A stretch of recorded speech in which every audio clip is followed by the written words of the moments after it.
Hey everyone, and welcome back to another Gen 1 solo Pokemon video. Today we are finishing up the series of the legendary birds with Moltres, the plucked chicken. Oh wait, I meant the flame Pokemon. If you haven't seen my previous videos, there's a link in the description below. Moltres is well known for being the worst of the three legendary birds, and it's easy to see why. Like its companions, Moltres gets a flying move and a special move of its type. And while Articuno and Zapdos get Ice Beam and Drill Peck respectively, Moltres gets Peck and Fire Spin? What? Peck is fine, but Fire Spin is a base 15 power multi-hit move with 70% accuracy. Gee, thanks Game Freak. And our next level up move is Leer at level 51. So Moltres has a lot riding against it. However, we do have our legendary stats, so maybe we can make this work. As always, if you enjoy these videos, make sure to give it a like and subscribe to my channel to be notified about new content. We're making a push to get to 500 subscribers, and you can help make that happen. Here are my rules for the playthrough, which I'll also leave in the description. Now let's get started. After we defeat the rival and are handed the Pokedex, we are off to create the ultimate fried chicken recipe. Unlike with Popsicle and Shock, this is not going to be a run of minimal battles. KFC is going to stuff and deep fry every mole, bird, and rat that we come across. At level 6, we attempt the optional rival fight. Pidgey is 3 levels higher at level 9. Despite this, KFC outspeeds and attacks first. Peck crits and does a quarter damage to the drumstick. It responds with Gust, also doing about a quarter. Another Peck takes it down to half health. And the rival plays dirty, it uses Sand Attack. Despite this, KFC stays on target and lands another Peck. Another Gust takes us down to 15 hit points. Unfortunately, we miss our next Peck, and we're down to 9. Another miss from Peck, and Pidgey gets a crit. Alright, it's time to train. At level 7, we return to face the rival. Fire Spin misses, and Pidgey gets off 2 Sand Attacks. Finally, the third one lands, and we get a 5-turn Fire Spin. Pidgey is at critical health. Peck misses while Pidgey doubles down on Sand Attack, but the second Peck lands, finishing it off. Squirtle comes out, and the pecking order commences. The first 2 land, and then the next 7 miss. Sand Attack is no joke as one of the best moves in the game for the AI. Finally, a Peck lands, and gets a crit. Squirtle has been whittling away at her health, while KFC was pecking air. But Bubble is not enough to save it, and a final Peck knocks it out. KFC starts a small grease fire, torching all the bugs in Viridian Forest. Brock is going to be tough, and we need to train as much as possible. His Pokemon resist both of our moves, and Fire Spin is our best move since their special is so abysmal. However, its 70% accuracy is a challenge in of itself. Also, Moltres is in the slow level group, meaning we have to train significantly more than the other Pokemon. At level 11, we gauge our status, and gain some more experience from the Light Years trainer. Peck does over half damage to the Diglett. It uses Scratch, doing minimal damage, and a second Peck knocks it out. Sandshrew comes out, and Peck crits, doing about a third. As always, the Dirty Mouse resorts to its underhanded tactics and uses Sand Attack. Peck misses next turn, and so does another Sand Attack. Peck lands the following turn, bringing it below half. And Sandshrew goes on the offensive with Scratch. Another Peck lands, bringing it to critical health, and Sandshrew returns to its underhanded tactics. However, KFC stays on target and pecks the Dirty Mouse into fainting. I decide to go back into training and then heal up before returning to Brock. Let's see how we do at level 12. Geodude is first and KFC outspeeds. It uses Fire Spin. It lands 4 separate times, and Geodude is unable to attack before it faints. Let's go. Onix is up next, and KFC continues to outspeed. We get a 5-turn Fire Spin. Next Fire Spin misses, and Onix uses Screech. Another Fire Spin miss, but so does Screech. Fire Spin lands, and we get a 4-turn attack. Another Fire Spin, and a crit, which in Gen 1, if the first attack of a multi-hit move crits, they all crit. And Onix is defeated. Wow. We defeated Brock without taking a single point of damage. Not only do we have the Boulder Badge, but we get our first ingredient, the earthy taste of pepper. Unfortunately, our hurdles do not end with Brock. Misty's water types not only resist our Fire Spin, but also no Water Gun and Bubble Beam, which will do some serious damage. We will need to train some more, and KFC wastes no time turning up the heat for that extra crispy flavor. We grab the rare candy on the floor of Mount Moon, and also pick up a Paris on our way out. We arrive at Cerulean at level 17. We grab the hidden rare candy behind the house and heal up. I have no hopes to battle Misty just yet, so we're going to face Rival 2. KFC outspeeds the Pidgeotto and goes for a Fire Spin. It misses, and Gust deals 9 damage. Next Fire Spin lands, and we're able to knock out the Pidgeotto without issue. Abra is next, and I was curious to see how much Fire Spin would do. Unfortunately, due to its naturally high special, it doesn't do a whole lot, so KFC pecks, and it goes down. Rattata is next, and it uses Quick Attack, dealing 7 damage. KFC pecks, and it crits! Rattata is down. Finally, Squirtle. Peck does about a third, and Squirtle uses Water Gun, bringing us down to 37 hit points. Another crit from Peck, and Squirtle is nearly knocked out. Squirtle uses Tackle, dealing another 7 damage, and Peck finishes it off. KFC is doing surprisingly well so far despite its awful move pool. I would have thought we would have to train much harder than we have so far. KFC flash fries the Nugget Bridge, and even the mandatory hiker to Bill's house doesn't pose much of a challenge. We save Bill from the rival's nefarious deeds and are rewarded with the SSN ticket. Now I want to attempt Misty to avoid backtracking, as we need the Cascade badge to use Cut. We clear through the gym trainers surprisingly well. Let's see how we do against Misty. Starryu's first and KFC outspeeds, using Peck. It does over half, but Misty uses a retroactive X defend. Peck just barely does not knock it out, and Staryu uses Water Gun. Another Peck and we level up, on to Starmie. I want to see how much Fire Spin would do, because if we can lock it out for multiple turns, we could win just like we did with Brock. Unfortunately, Starmie outspeeds, and Water Gun crits, sending us down to 21 health. And then Fire Spin misses. Starmie uses Bubble Beam, which also crits, and we're knocked out. And yeah, we try this 2 more times, and we get the same result each time. We did eventually land a Fire Spin, which crit, and it barely did anything. With Starmie outspeeding, we need to train some more.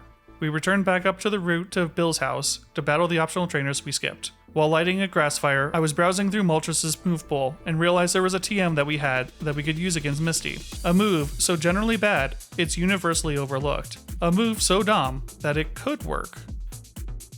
At level 24, we make another attempt at Misty. KFC gets a crit from Peck, and Staryu is immediately knocked out. Time to put our secret plan into action. Bide. Bide is the TM that Brock gives you after defeating him. It takes 2 to 3 turns, then unleashes damage equal to twice the amount the user took while setting up Bide. Needless to say, this move is terrible. Our plan is that hopefully KFC will survive 2 turns of damage from Starmie, and Bide will one-shot it. So here we go. KFC outspeeds and sets up Bide. Turn 1, Starmie uses Water Gun, 17 damage. Turn 2, Misty uses X Defend. Ugh. Turn 3, Bubble Beam, another 27 damage. Will this be enough to one-shot? 88 damage was absolutely more than enough. Misty is defeated, we get the Cascade badge, and our second ingredient, the universal taste of sea salt.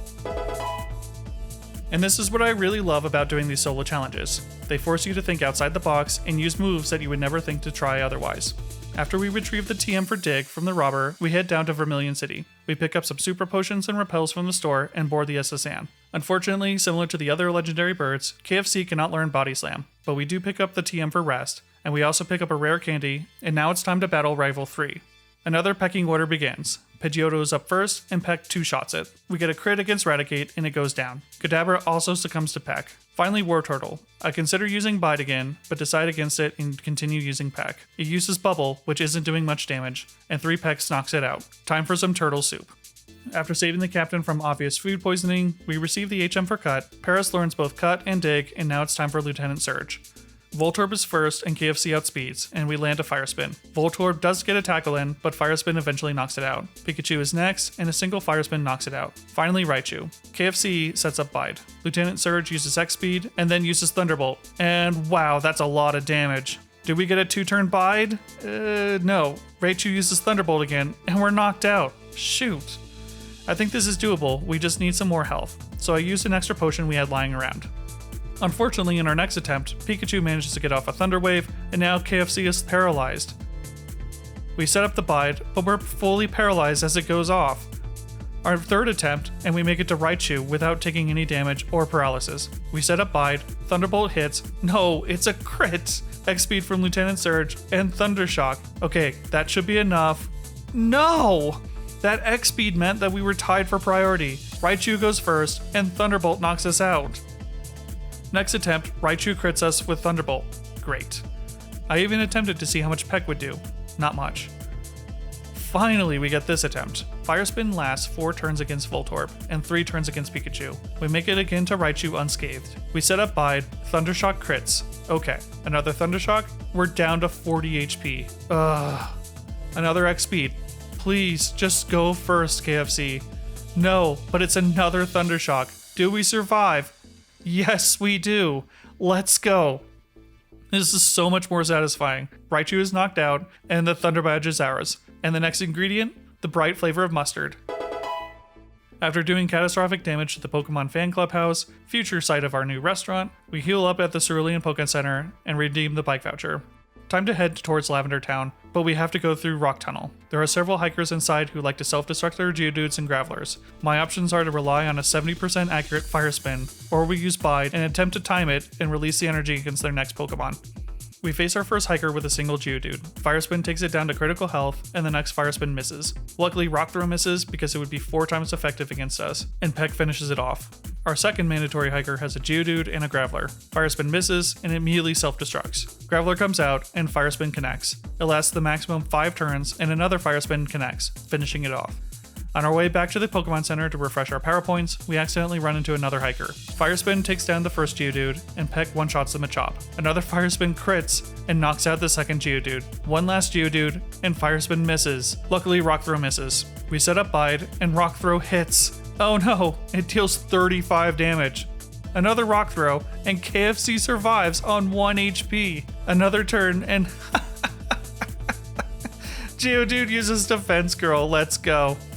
The final hiker with 2 Geodudes and a Graveler, all of which no self-destruct. Fire Spin lands and knocks out the first Geodude. I consider using Bide, but since Fire Spin is doing so well, I decide to use it again. Fire Spin takes it down to critical health, and Peck finishes it off. Finally, the Graveler. Fire Spin lands, lasting for 4 turns. Another Fire Spin, and it misses. Graveler uses self-destruct, and whoa, we were worried over nothing. We finally arrive in Lavender Town. We heal up and proceed to Celadon City. Here we do some shopping, grabbing water for the guards, 2 calciums to raise our special, and a Pokédoll for Mimic. You may be wondering why I'm raising my special when our only special move is Fire Spin. And the reason being that special acts both offensive and defensive in Gen 1. Having a higher special will give us more survivability against water type moves. Once we get the HM for Fly from the Social Distancer, it is time to battle Erica. This is the first gym that we actually have a type advantage, so let's enjoy it while we can. Victory Bell is up first. Peck takes it down to a quarter health, but unfortunately uses Poison Powder. Luckily in Gen 1, you will not take poison damage the turn your opponent fades, and a second Peck knocks it out. Tangela comes out, and a Peck deals 2/3 damage to it. It goes for Bind, which allows poison damage to continue. Fortunately, it's only a 2-turn bind, and another Peck knocks it out. Finally, Vileplume. Peck does over half, and Petal Dance does next to nothing. And one last Peck knocks it out. Easy victory. With the Rainbow Badge, we get our next ingredients. Herbs such as thyme, basil, and oregano. I'll leave it to your imagination how we got them. Time for the underground hideout. We grab the lift key without incident and defeat the mandatory guards. Giovanni does specialize in ground types, but his rock ground Pokemon are Onix and Rhyhorn, who both have notoriously bad special. Even though they resist Fire Spin, it is our best move. Onix is out first, and both Fire Spin and Rock Throw miss. Twice. Finally, Fire Spin lands and knocks out Onix after 4 turns. Rhyhorn is next, and Fire Spin crits. It lasts for 2 attacks, but then another Fire Spin lands, and we're able to knock it out as well. Kangaskhan is actually normal type, so we can use Peck against it. First Peck crits, doing over a third to its health. 10,000 IQ Giovanni starts the fight off with Rage, which in Gen 1, once you start Rage, you are locked into it until you faint. Giovanni manages to do a whole 18 damage to KFC, as a third Peck finishes off Kangaskhan. Super easy. Now with the Sylph Scope, we can head towards Pokemon Tower. The underground hideout collapses as we ride our Paris out to safety. We hand the bottled water to the guards and enter Saffron City so that we can fly here later. Then we fly to Lavender Town. Time for Rival 4. Our rival is beginning to build a diverse team of Pokemon. However, he's so underleveled that it doesn't matter for this fight. Pidgeotto is first, and KFC is 10 levels higher. Peck does over half to the future Bucket Meal, and a crit from Gus does barely anything. We managed to knock it out next turn without an accuracy drop. Growlithe is next, and a crit 1-hit KOs. We level up, and Execute is next. Both Peck and Fire Spin are super effective. I choose the one with 100% accuracy. Kadabra also gets one shot by Peck. Maybe that crit mattered? Hard to say. Finally, Wartortle. Its defenses are a little high, so I opt to go for Bide. Unfortunately, 2 super effective water moves doesn't do much damage to us, so Bide doesn't do nearly as much damage as we thought. And one more pack knocks it out. And yeah, that's Rival 4. KFC puts on its Proton Pack and clears out the ghosts, and we're rewarded with a Pokeflute for our efforts. We head towards Sylph Co and grab the card key and heal up. At level 38, we face Rival Fivel. The difficulty spike for Rival Fivel is immediately felt. Pidgeot takes 4 Pecks to knock out, 2 of which were crits. 2 crit Pecks take out the Growlithe, but a single Peck is needed for Execute. Alakazam is next, and Peck drops it below half health. It uses Disable, targeting Bide, and another Peck knocks it out. Finally, Blastoise. We cannot use Bide, so we have to use Peck. It's not doing great damage. Bubble does 15 damage to us, and drops our speed. Now Blastoise is outspeeding and uses Withdraw, increasing its defense. Another Withdraw, and Peck just isn't doing what we need. I opt for Fire Spin, but Water Gun deals a chunk, taking us below half health. Fire Spin misses, but Bide is no longer disabled. This is the Hail Mary call, except Water Gun does another chunk to us before we can even set up Bide. Bubble gets a crit, dropping us down to 6 health, and then another Bubble knocks us out. Shoot. During our next attempt, Drumstick spams Whirlwind and we knock it out. Then Growlithe spams Roar. What are you doing, Rival Fible? Execute is next and sets up Reflect. It survives on a sliver of health against Peck and goes for a Stun Spore. Luckily it misses, and that's 3 Pokemon down while at full health. Alakazam is next, and a crit Peck is not enough to one-shot. Psybeam does some damage, but we finish it off next turn. Finally, we're up against Blastoise again. Water Gun, Withdraw, and Bubble deal 46 damage. Bide unleashes its energy, but it's not enough. Blastoise gets off another Water Gun, Peck barely does anything, and another Water Gun finishes us off. During our third attempt, Execute gets off Sunspore and Leech Seed. Alakazam disables Peck, we are forced to use Bide. But Alakazam spams Disable, an actual clever strategy, while Leech Seed is slowly draining our health. Once Bide releases, Alakazam uses Confusion and Psybeam. And yeah, there's no way we're getting through it in Blastoise. Another attempt, and Pidgeot gets 2 Sand attacks off. Yeah, we're resetting. Okay, we're going to make one last attempt before training some more. Pidgeot cooperates without any accuracy drop, and Growlithe does minimal damage. Critical hit Peck one-shots the Execute, now back to Alakazam. Psybeam takes us below 100 hit points, which isn't great, but we'll take it. Finally Blastoise. We just need it to attack 3 times during Bide. Water Gun, Bubble, and another Water Gun. We're down to 15 hit points. Is it enough? Yes! Finally, we've made it past Rival Fible. After saving the Lapras, it's time for Giovanni. Nidorino is up first. It doesn't have its ground typing yet, so we can use Fire Spin. It is able to get a Horn attack off, but a crit finishes it off. Kangaskhan looks like a ground type, but is actually normal. Peck does okay damage, but Giovanni uses Rage. I decide to use Fire Spin to keep it from attacking us as its Rage builds. Fire Spin manages to get it to low health, and another Peck finishes it off. Rhyhorn uses Tail Whip, but Fire Spin knocks it out. Finally, Nidoqueen. I go for Bide, and Giovanni uses Guard Spec, Poison Sting, and Scratch. Bide unleashes, and doesn't even do half. We switch over to Fire Spin, and manage to knock it out. After causing millions of property damage riding a Paris out of the executive floor of an office building, we hand the Pokédoll to the Mimic, and I decide to teach KFC Double Edge before our battle with Sabrina. I'm hoping the extra base power will help us against her psychic Pokemon. Kadabra is out first. KFC outspeeds and uses Peck. A critical hit and we one-shot. Good start. Mr. Mime is up next, and Peck is looking to be a 3-hit KO. Confusion does very little damage thanks to our massive special, and Double Slap does even less. Peck is super effective against Venomoth, and even Psybeam isn't doing significant damage. Finally, Sabrina's ace, Alakazam. It outspeeds and uses Recover. Double Edge chunks it down to low health, and the recoil isn't too bad. I think the only thing that's going to knock us out is a crit Psychic, but it uses Psywave. Nice. Peck knocks it out next turn, and we all know Psychic wrecks all the other types in Gen 1, so we learn our next ingredient, Allspice. Getting what we need, we destroy Sabrina's gem, wake up the sleeping Snorlax, and ride down to Fuchsia City. We grab the gold teeth and the HM for Surf, and now we're ready to face Koga. Koga could be tricky. He likes to self-destruct his coughings and wheezing, and buff it further with X attacks. We also don't have any sweeping moves, so poison damage will stack up if he gets it off early. Anyway, will KFC defeat the Ninja Master? Let's find out. Coughing is first, Peck looks to be a 4-hit KO, and Koga uses X attack. I don't want to allow any attacks to go off, so we use Fire Spin, and we manage to knock it out. Muck is next, Fire Spin misses, and Koga again uses X attack. Next Fire Spin lands, but only for 2 turns. Next Fire Spin crits, chunking the sludge monster and knocking it out in 4 turns. Another coughing, and Fire Spin brings it to low health. Then Peck finishes it off. We made it to Koga's ace without taking a single point of damage. Weezing comes out, and we wrap it in Fire Spin. Koga manages to get in 2 X attacks during Fire Spin. Weezing is at low health, and Fire Spin misses. It goes for Smog, which also misses. Another Fire Spin miss, and Weezing self-destruct. And we made it through. Wait, what? A critical hit? Oh, come on! Another attempt and we make it to Weezing, losing only 5 health. Fire Spin does over a quarter damage, but then misses next turn. Weezing goes for Sludge, and it poisons. Another Fire Spin misses, and Sludge lands, taking us below half health. Fire Spin lands, but poison damage continues. Another Fire Spin miss, and self-destruct. Shoot. Muck manages to poison us, forcing several resets. Another attempt at Weezing, and it gets a toxic poison off, which does more damage each turn, and overtakes Fire Spin. Finally, we get this attempt. A 3-turn Fire Spin lands, followed by a 3-turn crit Fire Spin. Was that so hard, Koga? With the Soul Badge, we get our next ingredient, monosodium glutamate, better known as MSG, enhancing our recipe with the umami taste, intensifying our meaty flavors. Now that we can surf outside of combat, we hand the Warden back his teeth in exchange for the HM for strength, and grab the rare candy in his house. Then we surf in the tomato soup all the way to Cinnabar Island. We grab the hidden key inside the Pokemon Mansion and dig our way out, collapsing the abandoned building. Blaine's fire types won't be able to do much against us, but we'll likely have to peck his Pokemon into fainting. So let's see how we match up against Blaine.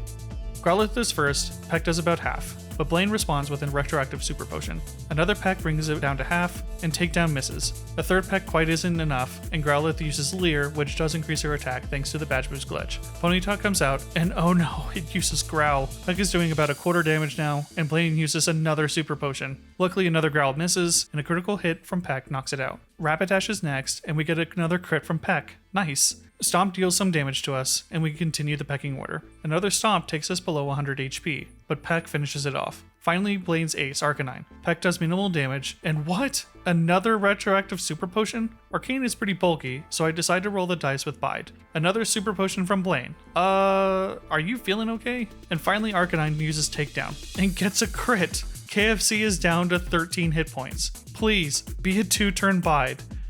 Yes! Bide's energy is released, and one hit KOs the Arcanine. We earn the Volcano Badge and our next ingredient, kicking up the heat a little bit with some chili powder. We have one gym leader left, Giovanni. His ground types resist our fire moves, but won't be able to do much damage to us either. Giovanni hasn't put up much of a fight yet. Will this change in our final confrontation? Let's find out. Giovanni sends out Rhyhorn, and Fire Spin immediately shuts it down. Dugtrio's next, and Peck appears to be doing half. Slash deals a chunk of damage, but another Peck isn't enough to knock it out. It uses Growl, so we're going to have to resort to Fire Spin. Nidoqueen is up, and we get another shutdown from Fire Spin. KFC levels up to 45, and it's time for Nidoking. Again, we get another shutdown from Fire Spin. It's doing some real work this fight. Finally, Rhydon. Its massive bulk tanks Fire Spin, and we run out of power points. Double Edge is barely doing anything. We have to use Bide. Stomp deals 36 damage to us. Then Rhydon goes for Tail Whip, which fails. Bide releases, Rhydon is down. We first try Giovanni. And with the final gym beat, we are rewarded with the Earth Badge, and we round out our recipe with earthy root vegetables, onion, and garlic. With our recipe perfected, we are ready to open up our fried chicken restaurants in all the locations alleged structural accidents occurred. Near the coast in Vermilion, center of town in Celadon, 2 competing locations in Saffron, and even a location on the tiny island of Cinnabar. We make money hand over fist, and give up our aspirations of becoming a Pokemon champion.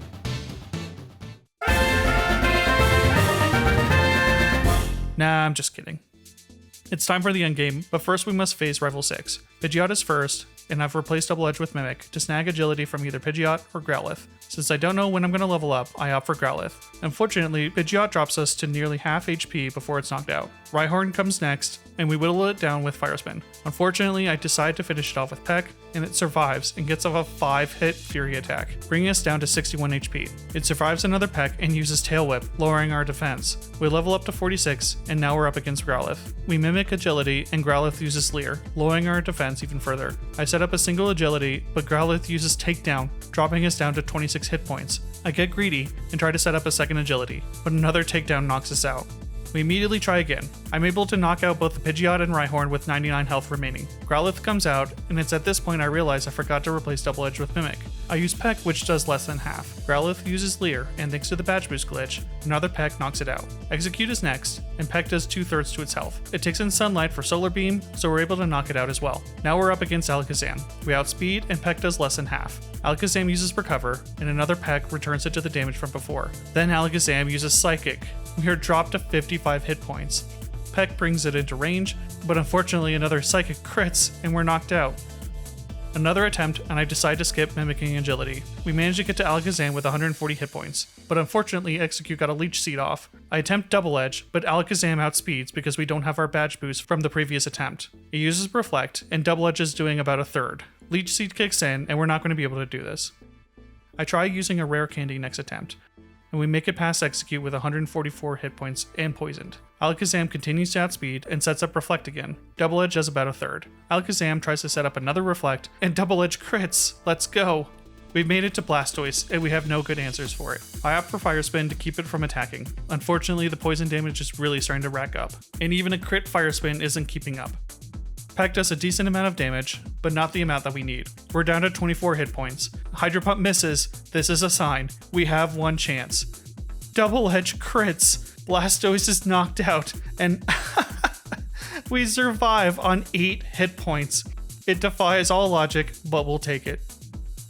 As always, here are my rules for the Elite Four. In order to win, I must defeat all the members plus the champion in a straight shot. No saving between fights. I also picked up several rare candies, but I'm going to make a few attempts before using them. In preparation for the Elite Four, we have completely changed our moveset. Objectively, Peck and Fly deal the same amount of damage across 2 turns, however we will be immune during one of those turns. Also, a 5-turn Fire Spin is equivalent to 75 base power, however Fire Blast is 120 base power and more accurate. I'll also be using my PP ups for more power points. We are also replacing Bide with Rest and Double Edge with Mimic. So here we go. How well will we do at level 47? First up is Lorelei, and she sends out her troll, Dugong. I start off with Fly, and Dugong misses with Aurora Beam. Fly lands and does about a quarter damage. As expected, Dugong uses Rest and recovers its health. Now we're going to put the hurt on Dugong. We use Fire Blast, which does more than half to the napping Pokemon. There's no retroactive Super Potion, and another Fire Blast knocks it out. Now comes Cloyster, which has massive defense, so Fire Blast is our best move. It knocks it down to low health. Lorelei does use a retroactive Super Potion this time, so we have to use another Fire Blast. That's 2 Pokemon down without taking a hit, but we only have 3 Fire Blasts remaining. Slowbro comes out, now we can Mimic Amnesia, which raises our special +2, or doubling it. We Mimic Amnesia, and unfortunately the amazing critting Slowbro has returned, dealing 70 damage to us from Water Gun. We begin setting up Amnesia, while Slowbro responds with Withdraw. After 3 Amnesias, it uses Water Gun again, this time only dealing 10 damage. I attempt to use Fly, both to conserve Fire Blast power points, and because our attack is boosted by the Badge Boost glitch. However, Slowbro's +3 defense, coupled with its natural bulk, meant it barely did anything. Slowbro uses Withdraw again to boost its defense even further, so I decide to use another precious Fire Blast power point, which does knock it out. Jinx is next, and I consider using Rest to regain some health. However, her stab Ice Punch is a little scary, so I decided to just go for it and use Fly instead. It survives with a sliver of health, triggering another retroactive Super Potion from Lorelei, so we use another Fly and knock it out next turn. We level up, which does reset our badge boost, but we still have 4 times our normal special. We have 2 Fire Blasts left, hopefully this will be enough. Fire Blast hits, and one-shots, nice! We got through Lorelei first try. Now Hiker Bruno has the potential to be scary. Both his Onix know Rock Throw, which is 4 times super effective against us. Fortunately, their attack is awful, and Rock Throw has an abysmal 65% accuracy in Gen 1. Also, their special is dreadful, and they are not immune to our fire attacks as they were with Shock. But who knows, maybe Bruno will surprise us. First Onix comes out, and Fire Blast misses. Onix uses Harden, so that was a completely wasted turn. We try Fire Blast again, and another miss? Ugh! As any of you who have played XCOM before, anything lower than 100% accurate is 50% accurate. Onix uses Rage, which is pretty good. We're not going to be using anything besides Fire Blast, which should one-hit KO, so it will not get the damage boost, and it's locked into Rage from now on, dealing 5 damage per turn. A third Fire Blast, and it finally hits. Onix goes down, and we're on to Hitmonchan. We use Fly. Hitmonchan uses Counter, which does nothing, and Fly, it does not one-hit KO. It uses Counter again, which only works against normal and fighting type moves in Gen 1, so again it does nothing. We use Fly again, and of course 95% accurate Fly misses. I'm telling you, less than 100% accurate is 50%. But we knock it out with a third Fly. Fortunately, Hitmonlee cooperates and a single Fly knocks it out, and we move on to the second Onix. Fire Blast misses for a 3rd time this battle, and Slam does a small check of damage. Fire Blast misses for a 4th time. Come on! Onix uses Rock Throw, which thankfully does miss, and finally a Fire Blast lands and one-shots the Onix. Jeez. Finally, Bruno's Ace Machamp. Fly does more than half. It goes for Submission, which misses, and we use another Fly, and that's Bruno. Agatha is up next, and she's the primary reason why I replaced Peck with Fly. All of her Pokemon know status moves, so the more I can avoid her attacks, the better my odds. So, can we take the house? Let's find out. Gengar is up first and we outspeed. We use Fly and Gengar counters with Dream Eater. Fly deals over half. Good start, but Agatha rolls correctly and uses Nightshade. We use Fly again, but she withdraws the Gengar and sends out Golbat. Fly does less than half to the Golbat, but luckily Supersonic misses. Another Fly connects, bringing it into range, and another Supersonic misses. Agatha uses a Super Potion and Fly misses again. Wing Attack does a small amount of damage, another Fly, and Agatha withdraws the Golbat, sending out Gengar again, so we knock it out. Golbat comes out again, and we get a crit. That's 2 Pokemon down. Haunter is next, and Fly brings it down to a quarter health. Unfortunately, Agatha rolls again and uses another Nightshade. We're down to 39 hit points. Another Fly is able to knock out the Haunter, and out comes Arbok. I decide to rest in order to restore my health, because I'm way less concerned about sleeping in front of Arbok than her final Gengar. Except Agatha rolls correctly again, withdraws the Arbok for her ace Gengar. Oh no! It uses Dream Eater and crits! It uses Dream Eater again. You have got to be kidding me. We wake up, but Gengar outspeeds. It uses Confuse Ray. I attempt to rest again, but KFC hits itself in confusion. Agatha withdraws the Gengar for Arbok. Please, just rest. No, we hit ourselves in confusion again. KFC is knocked out. Wow, what a way to lose. Our very next attempt, our second Fire Blast misses, and Dugong is able to get off her rest. I attempt to use Fly in order to preserve power points, but it holds on, and a crit Aurora Beam knocks us out. Next attempt, we do survive a crit Aurora Beam and rest in front of Slowbro, and we're able to make it to Agatha again. First, Gengar cooperates. He uses Dream Meter after we use Fly, and we knock it out with another Fly. Golbat is next, and Fly does maybe a third. Golbat uses Confuse Ray, and we hit ourselves in confusion 3 times in a row. Finally, KFC snaps out and Fire Blasted. Haunter manages to get his Hypnosis. Luckily, we immediately wake up. Ooh, very lucky because it attempts Dream Eater next turn. We use Fly, but Agatha sends out Arbok, and Fly does maybe a third. Bite takes us below half health, and I decide to rest. Arbok does decent damage while we're asleep, but a Fire Blast knocks it out. Haunter comes back out and is quickly dispatched by Fly. Finally, we're up against her ace, Gengar, which of course outspeeds and it uses Toxic. Fly is maybe doing half damage. It's very close. Gengar uses Confuse Ray. Aww. I can't use Rest in fear of it using Dream Eater again. I have to use Fly and hope we stay focused for 2 turns. KFC flies up in the air. Toxic takes it down to 57 health. Please, just hit. Yes, it hits. Gengar is knocked out. Lance is pretty much the bane of all fire types. He leads with Gyarados, which has Hydro Pump, and it hits like a truck. Also in Generation 1, opponents don't have power points, so it can spam Hydro Pump all day. My only hope is to use Fly to avoid its attacks every other turn, and hope it misses being only 80% accurate. So yeah, let's see how we do. Gyarados comes out, and I use Fly. As expected, Gyarados uses Hydro Pump. Fly hits, and only does a quarter damage. Hydro Pump hits, and oh, wow. Now that's a lot of damage. A second Fly does appear to do more damage, dropping Gyarados below half. But a second Hydro Pump crits, and we're knocked out. I knew Gyarados was going to be rough, but this was a complete stomping. We're going to have to level up. At level 50, we make another attempt, except both Fly and Fire Blast miss against Dugong. Another Fire Blast misses against Cloyster, and Clamp knocks us out. On our next attempt, we make it back to Lance. I wanted to see how much Fire Blast would do, not as much as Fly, and we're knocked out. I decide to use the rest of my rare candies. At level 51, Moltres slurs Leer. Just why? This is confirmation that this is the worst move pool for any legendary. Anyway, another attempt at level 54, and we are having a much smoother time making it back to Lance. My chat suggests mimicking Hyper Beam. Hydro Pump is still going to 2-shot us, so why not? We mimic Hyper Beam, and it barely does half. Next attempt, we manage to get a critical hit with Fly. Hydro Pump takes us below half, but we are able to knock it out with the second Fly. We've made it past the Gyarados. Dragonair comes out, and I want to see how much Fire Blast would do. Dragonair resists, but it does over half. Slam takes us down to 54 hit points, but a Fly knocks it out. KFC rests against the second Dragonair to restore health. My plan is to bring it down to low health, then set up Agility before the Aerodactyl. Unfortunately, Fly crits, and one-shots the second Dragonair. Shoot. Aerodactyl outspeeds and uses Hyper Beam. Unfortunately, I use Fly, so the recharge turn is wasted while I'm up in the air. I use Rest to restore our health, but Aerodactyl's high speed means it gets a lot of crits, and eventually we're knocked out. We make several more attempts, and there was even one where Jinx manages to get an Ice Punch with its 1 in 10 chance to freeze. Our Phoenix is a frozen block of ice. We're going to skip ahead a little bit. I ended up going back to level and also buy more vitamins to boost our speed, special, and defense. Finally, we get this run. Fly is not doing half to Gyarados, but we can now survive more than 2 Hydro Pumps. The second Fly triggers a retroactive Hyper Potion, but eventually we're able to knock it out. I use Rest against the first Dragonair, but it's out for blood and takes us down to 5 hit points. We rest again and knock it out with Fly.